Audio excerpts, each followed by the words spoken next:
أكبرهم 5 سنين وأصغرهم 2 سنين. الحقيقة وأنا بدور في القصة دي أعصابي تعبت، وعندي أسئلة لغاية دلوقتي مش عارف أجيب لها إجابات.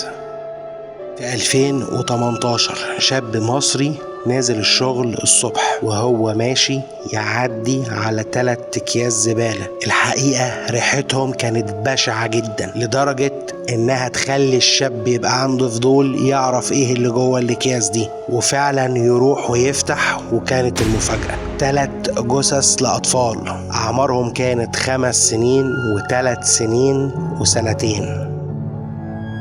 يبلغ الشرطة والناس تتلم. في التوقيت ده كان منتشر تجارة الأعضاء وخطف الأطفال، والناس بدأت تقول إن في حد خطفهم وخد أعضائهم، والإعلام يتكلم والجرايد تكتب، والقضية تتحول وتبقى قضية رأي عام. الطب الشرعي ياخد جثث الأطفال ال3 ويبدأ بالتشريح ويكتب التقرير. في نفس الوقت رجال المباحث شغال على الأرض وبتعمل هي كمان تحرياتها. فيجي واحد من اللي بيعمل شاي وقهوة في الشارع ويقول إنه شاف 2 ستات نازلين من التوك توك، فيهم واحدة شعرها أصفر، وكان معاهم الأكياس والبطانية دي، ورموا الحاجة جنب الحيطة وقاموا ماشيين.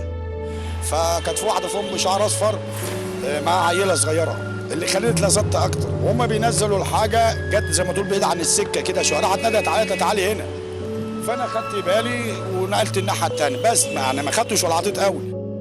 رجالة الشرطة تبتدي تمسك أول الخيط وتدور على أصحاب التكاتك وتبتدي تعمل التحريات لحد ما صاحب التوك توك يسلم نفسه ويقول إن الناس دي كانت راكبة معايا فعلا، وجبتهم من 35 شارع مكة المكرمة من شارع المصرف.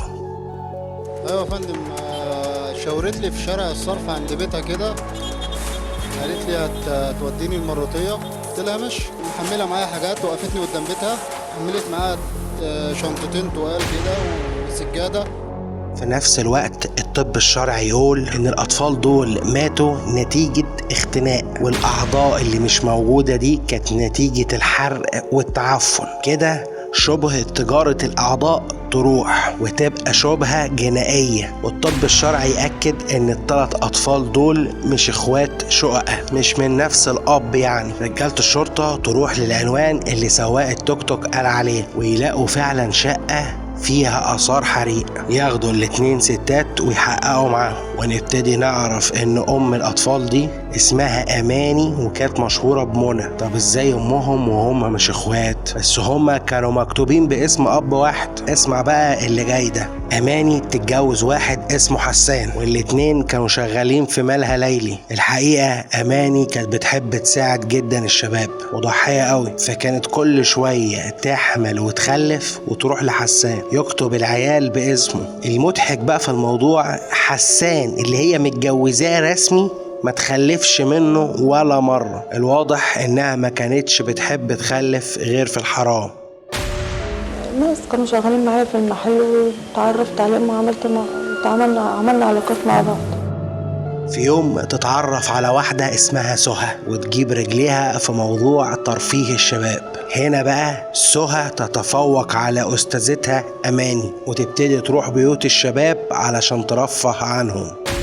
طيب أماني بقى في الوقت ده بتعمل ايه في عيالها؟ بتروح تسيبهم في بيت سهى وتحبسهم في أوضة وتقفل عليهم. بتحبس أطفال أكبرهم محمد 5 سنين وأصغرهم فارس 2 بس، والطفل الثالث أسامة ويكون عنده 3 سنين. انت متخيل انها بتحبس الأطفال دول في أوضة وبتقفل عليهم بالمفتاح؟ وفي يوم نزلوا الشغل الساعة 8 بالليل، راحوا شقة واحد ورجعوا الساعة 12 الظهر تاني يوم. انت بتتكلم هنا ان العيال دي قعدت لوحدهم أكتر من 16 ساعة.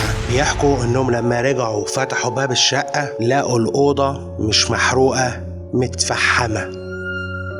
وأماني كانت بتوصف إنها شافت عيالها اللي جايين من بطنها وهم ميتين على الأرض. محمد نايم على ظهره وعامل ايديه كده، وأسامة عامل كده، وهنيدي جايبه أبيض خالص وجايب حاجات من مناخيره ومن بقه، وفارس نايم على جنبه وعامل ايده دي كده.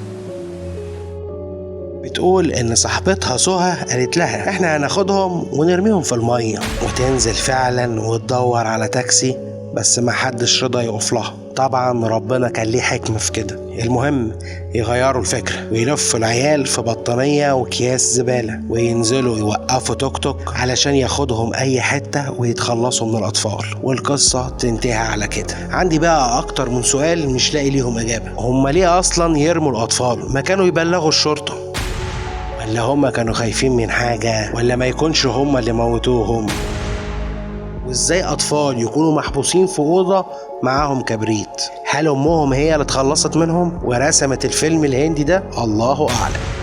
بس اللي انا متاكد منه ان ربنا رحم العيال دي من الام دي، ورحم المجتمع ده من اشكال سهى واماني. ربنا يرحمنا برحمته ويحافظ علينا. بس كده، ما تنساش تعمل لايك وشير وتشترك في القناه وتفعل زر الجرس عشان كل جديد يوصلك. ودي كانت حكايه من حكاوي توني، احنا دايما بنكبر بيكم. بس كده، سلام.